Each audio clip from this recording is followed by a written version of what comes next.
were very intentional about the diversified audience. So that was one thing, and I'm super glad you did that because this is your first Human debut. And telling the story, again, you have to be very diversified and intentional in things.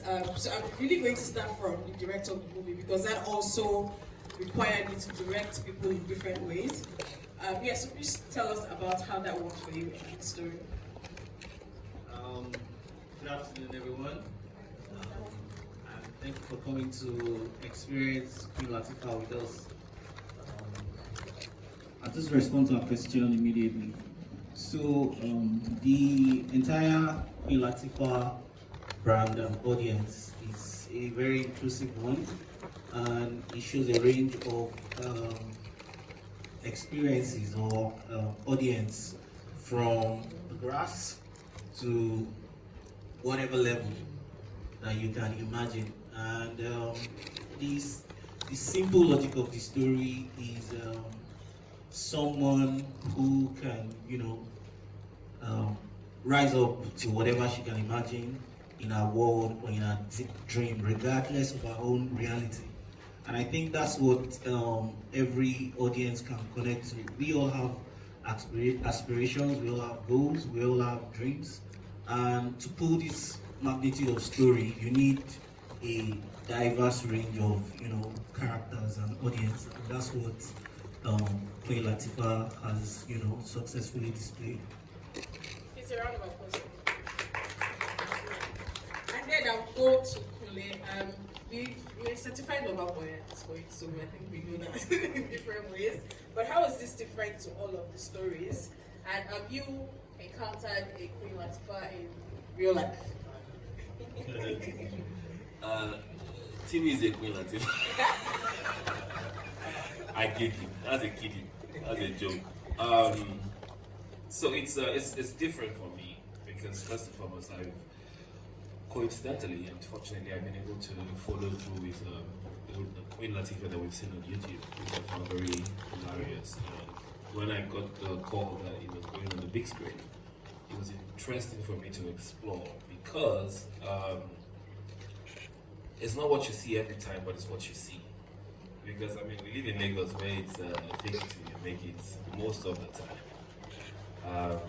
Have I encountered anything like that? Well, yeah, so you go to a club sometimes and you see people that just kind of you can see the effort they make to step up their game, and you have to applaud it or play along with them.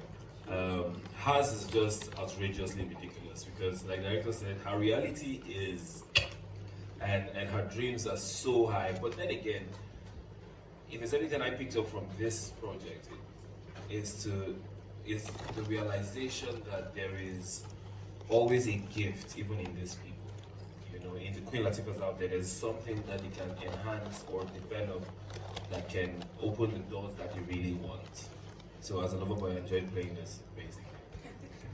He's a huge round of applause for him. So this is for Queen Lateefah. As a Yoruba girl, we've often said I doubt if you read scripts. It has to be from your head, of course.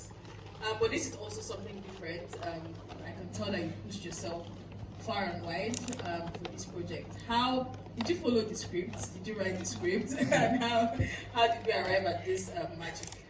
Thank you. How will you not follow a script when you have the likes of Captain Dexy, the likes of Judith Aldo? It's pure scripted, like purely scripted.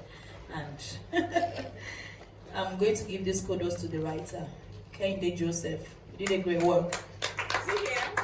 Somewhere. I followed the script. I'm a witness, you followed the script. And they saw Shege. What's that slang again? Give it to me. Give it to me. Alright, thank you.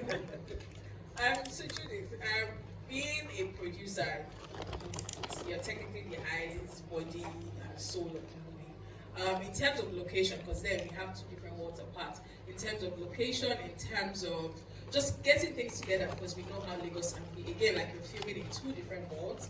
And how did that come into play? Like, what was the challenges you faced to be able to produce this? Thank you so much. I would love to say thank you to everyone for coming out today. Good afternoon, and congratulations to the team. filming, I think while I'm laughing, I guess Dex will also be laughing, everybody will be laughing, it will be the ghetto. The ghetto was a hustle, it was madness, filming there. Imagine taking Adedimeji Lateef, taking Brad Shaggy, taking Officer Woods, taking Kiki, taking Wumi Toriola, taking Auntie Fatia Balogun, taking Madam Saji, taking Kunle Remi, taking them to the ghetto. It was madness filming.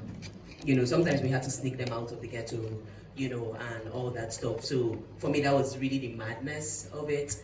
But getting the location and every other thing, because we were very precise with what we wanted, we knew the kind of work we wanted to create, we knew the kind of film we wanted to make. So we're very particular with the location scouts, what we wanted. I think when we went for the first scouting, we already got to everything we wanted because they knew what we wanted and then they got us what we wanted. And I think one of the most important things for the time was also getting the right team that understood the vision, you know, that Wumi Toriola and Okajai, you know, had in mind.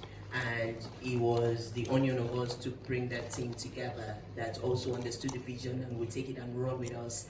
And that was what we did. And I think that was the magic, you know, that we had, and that magic one that we had that brought together this.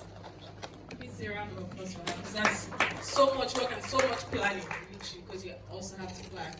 And back to you. Why is this story important to tell, and also tell it the way you are told it? Because like Kunle said, there are things like that, but like this is totally different. And also the concept of humor. The Gaussians of the Nigerians, everybody, in short, the whole world now is dealing with one thing or the other. Humor is very important. Why was this story important for you to tell, and why was it important for you to tell it this way? Okay, like I said earlier, I said we had the YouTube version of it, but I felt I didn't tell it as much as I would have loved to. And coming to have people who bought into my idea, it was a greater one. I had to tell it because it's a story that cuts across, you know, like Captain Dexter said, from grass to whatever, not even grace now.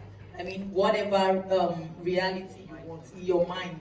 And Kunle Remi already said it. So I just needed to expatiate. I needed to go further than the light slides. You know, it just had something big in it. It's not just the common lies you.